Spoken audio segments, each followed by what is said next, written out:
¿Qué es un vector? Es una cantidad que tiene dos características, magnitud y dirección. La magnitud es el tamaño del vector, mientras que la dirección nos indica hacia dónde va a estar ubicado el vector. Como ejemplo tenemos un vector que representa la velocidad de un automóvil. La magnitud podría ser 60 km/h, mientras que la dirección sería hacia el norte. Conversión de unidades. Queremos convertir 5.000 gramos sobre centímetros cúbicos a kilogramos sobre centímetros cúbicos. Debemos tener en cuenta que un kilogramo equivale a 1.000 gramos, por lo tanto son 5.000 gramos sobre centímetros cúbicos. Lo vamos a multiplicar por un kilogramo. Para cancelar debemos tener en cuenta que los gramos deben ir abajo, obteniendo como resultado 5 kilogramos sobre centímetros cúbicos. Luego de esto vamos a convertir 8.50 pulgadas cúbicas a centímetros cúbicos. Entonces 800.50 pulgadas cúbicas la vamos a multiplicar por 10,4 centímetros cúbicos, que esto va a ser sobre una pulgada para poder cancelar, obteniendo como resultado 139.4 centímetros cúbicos. Luego queremos convertir 2 trimestres a meses. Debemos tener en cuenta que 2 trimestres equivalen a 3 meses sobre un trimestre, teniendo como resultado 6 meses. Enunciado: un trotador comienza un viaje. El trotador va a 25 kilómetros hacia el sureste desde su bicicleta con un ángulo de 45 grados. Respecto a su horizontal, se detiene y se levanta a su tienda para pasar la noche. En el segundo día del trayecto camina 40 kilómetros en una dirección de 60 al noreste, punto en el que descubre una torre de guardabosque. Determine las componentes del desplazamiento del trotador por cada día y su desplazamiento total en FT. Luego de tener nuestro enunciado, nos vamos a dirigir hacia nuestro plano cartesiano, donde vamos a ir ubicando el norte, el sur, el este y el oeste, y vamos a ubicar los datos que nos da el enunciado, que es 60 grados y 45, que es lo que el trotador hace. Así, para esto, con la finalidad de hallar las componentes de rectangulares de AX y B sub X. Como tenemos una clase de triángulo, el cateto adyacente iría con coseno y el cateto opuesto iría con seno. A partir de eso sacamos la resultante que nos indica el trotador hacia dónde fue en este recorrido que él hizo, expresada en un número hacia este recorrido. Entonces luego de esto nos vamos a dirigir a sacar las componentes, que es a sub x 25 kilómetros por el coseno de 45 y bx por el 40 kilómetros por el coseno de 60. Luego sacamos a y, que son 25 kilómetros por el seno de 45 con la dirección negativa. B sub y, 40 kilómetros por el seno de 60 con su dirección positiva, teniendo como resultante en AX y en BX 37.68 kilómetros. Y tenemos en RY 16.96 kilómetros. Una dimensión describe el movimiento de un objeto ignorando agentes externos que pueden modificar dicho movimiento, donde se describe la trayectoria de un objeto, a lo que se le llama cinemática, y esta estudia la posición, la velocidad y la aceleración. Bueno, el ejercicio a realizar es el siguiente. Una canica se lanza desde lo alto de un edificio y tiene una velocidad inicial de 20 metros sobre segundo.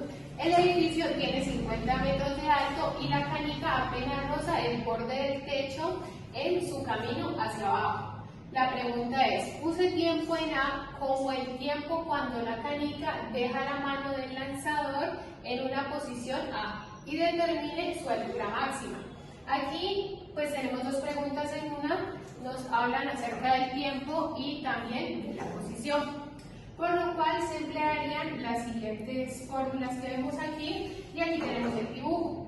El edificio mide 50 metros de alto y aquí tenemos el recorrido que hace la canica, desde que deja la mano del lanzador. Este es A, B, C y D. Las bolas en rojo representan el recorrido pues, de la dicha canica.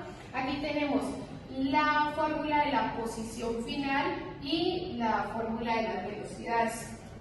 Así despejando esta fórmula de acá abajo, vamos a obtener la fórmula que nos va a ayudar a poder obtener el tiempo en A, que es lo que nos pide. Entonces, Proseguimos a, en este caso, reemplazar con datos que ya tenemos.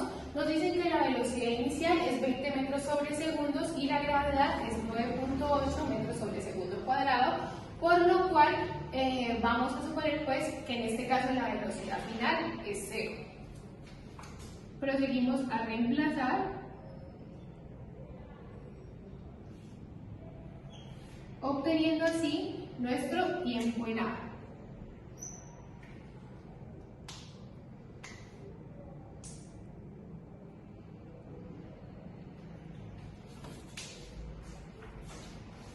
Como tenemos dos números negativos dividiéndose, automáticamente nuestro resultado va a ser positivo.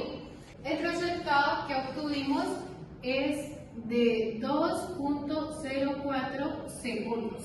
Ese corresponde a nuestro tiempo en A. Y ahora vamos a proceder a realizar, en este caso, la altura máxima. Vamos a utilizar la primera fórmula que vemos acá, la cual es acerca de la posición final, y con ella pues obtendremos la altura máxima.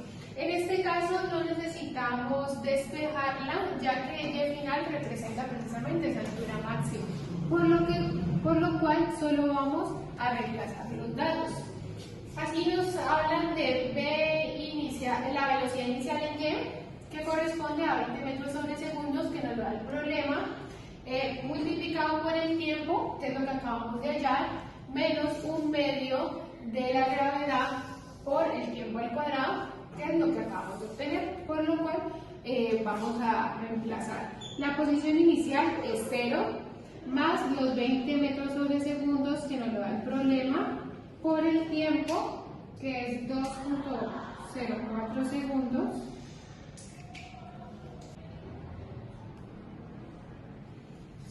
bueno, aquí ya reemplazamos nuestra fórmula. La posición inicial es 0, tenemos 20 metros sobre segundos por nuestro tiempo, menos un medio multiplicado por la gravedad y nuestro tiempo al cuadrado. Esto nos da un total, reemplazándolo pues obviamente en la calculadora, de 20.40 metros. Las leyes de Newton y sus aplicaciones. Las leyes de Newton son tres. La primera es la ley de la inercia, la cual establece que todo cuerpo persevera en un estado de reposo o movimiento. La segunda ley es la ley de la fuerza. Esta ley plantea que la aceleración de un objeto es directamente proporcional a la fuerza que actúa sobre él y él es inversamente proporcional a la masa. La tercera ley es la ley de acción-reacción. Esta ley plantea que toda acción genera una reacción de igual intensidad, pero en sentido opuesto.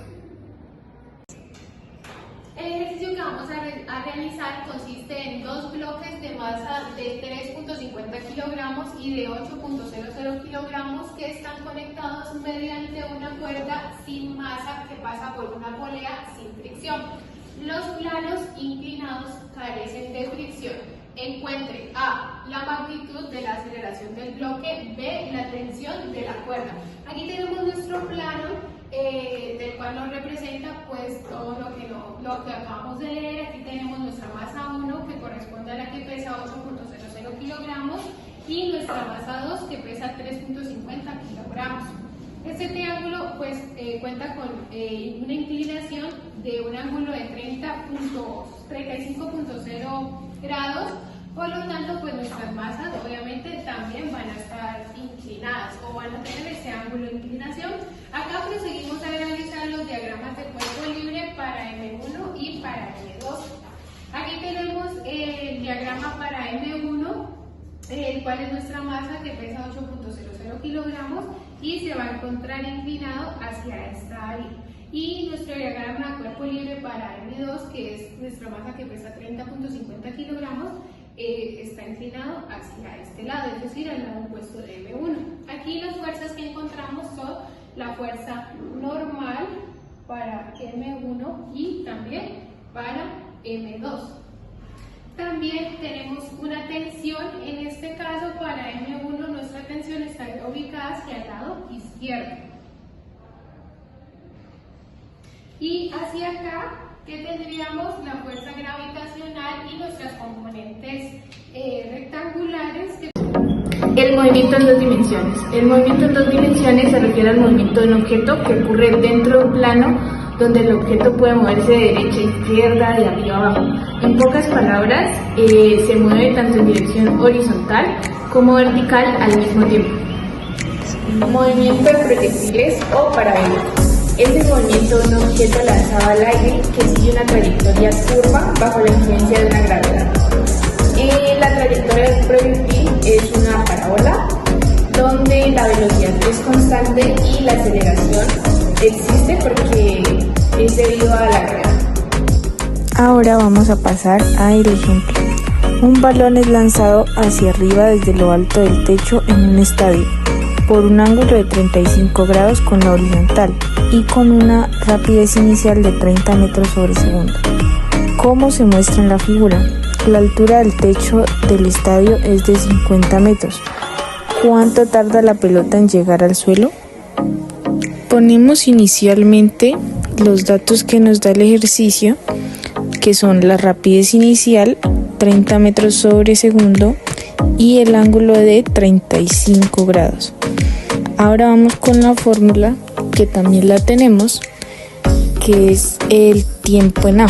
El tiempo en A es el tiempo a la altura máxima, que sería velocidad inicial por seno sobre gravedad.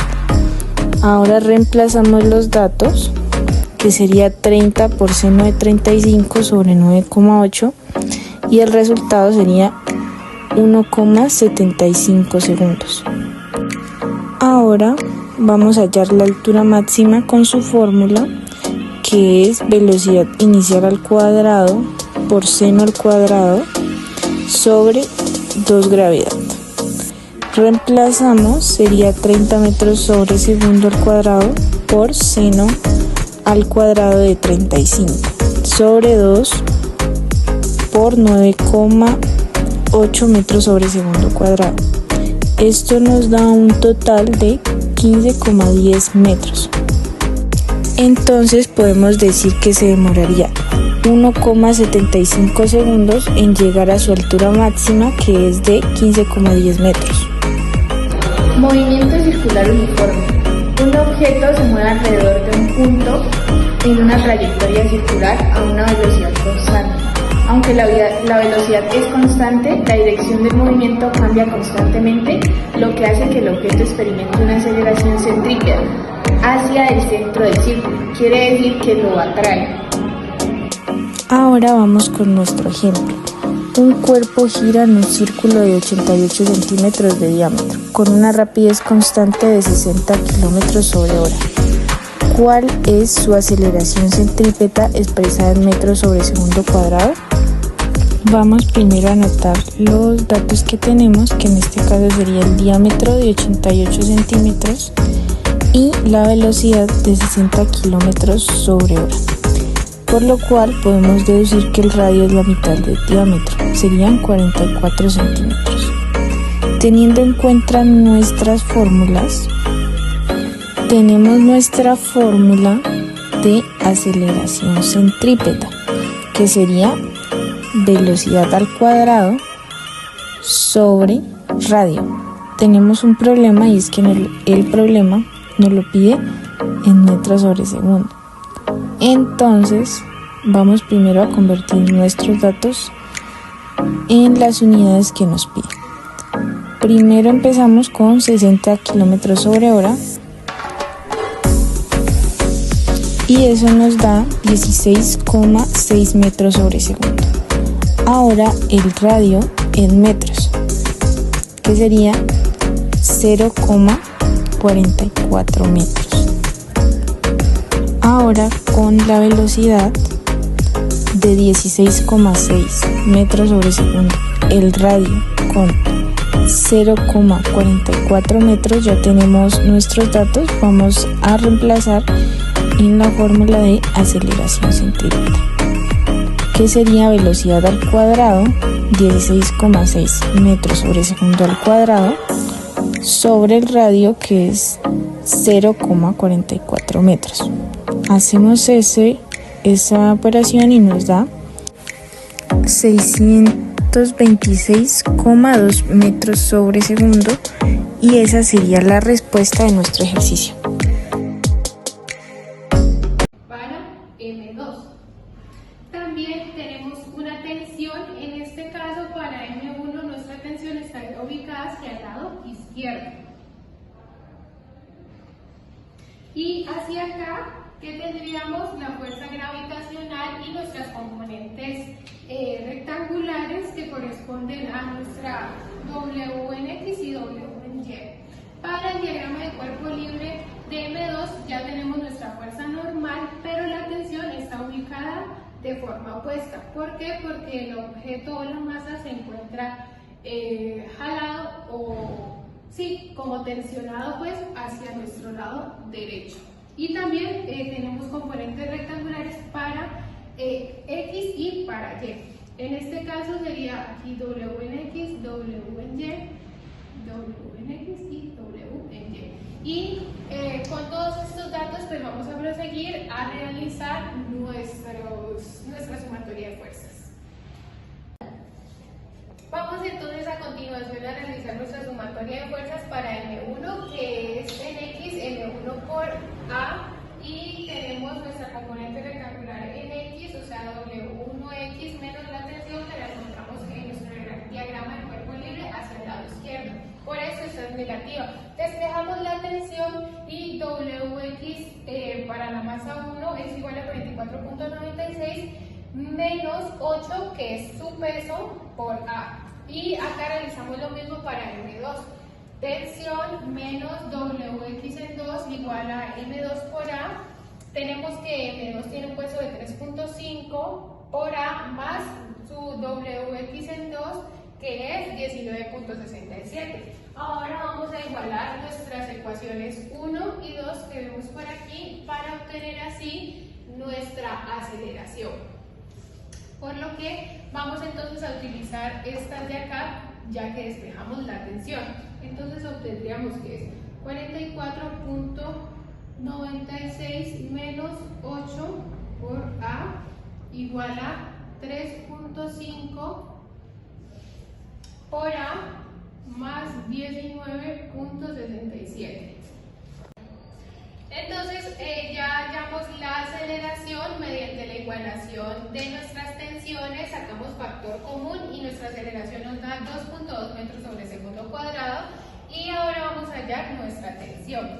Aquí pues nuestra única incógnita sería la tensión, que ya la hallamos, por lo cual solo es reemplazar. Nuestra tensión es igual a 27.36 newtons, y también la vamos a proseguir a reemplazar acá.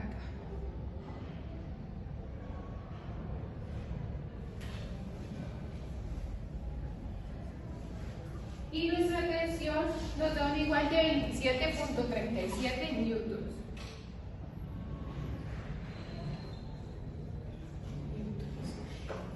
Pues aquí vemos unas milésimas de diferencia, pero no afecta a nuestro resultado, quiere decir que nuestra aceleración es correcta. Y aquí respondemos las dos preguntas que fueron planteadas. Entonces, nos preguntan la magnitud de la aceleración, que sería 2.2 metros sobre segundos, y nuestra tensión, que corresponde a 27.36 newtons.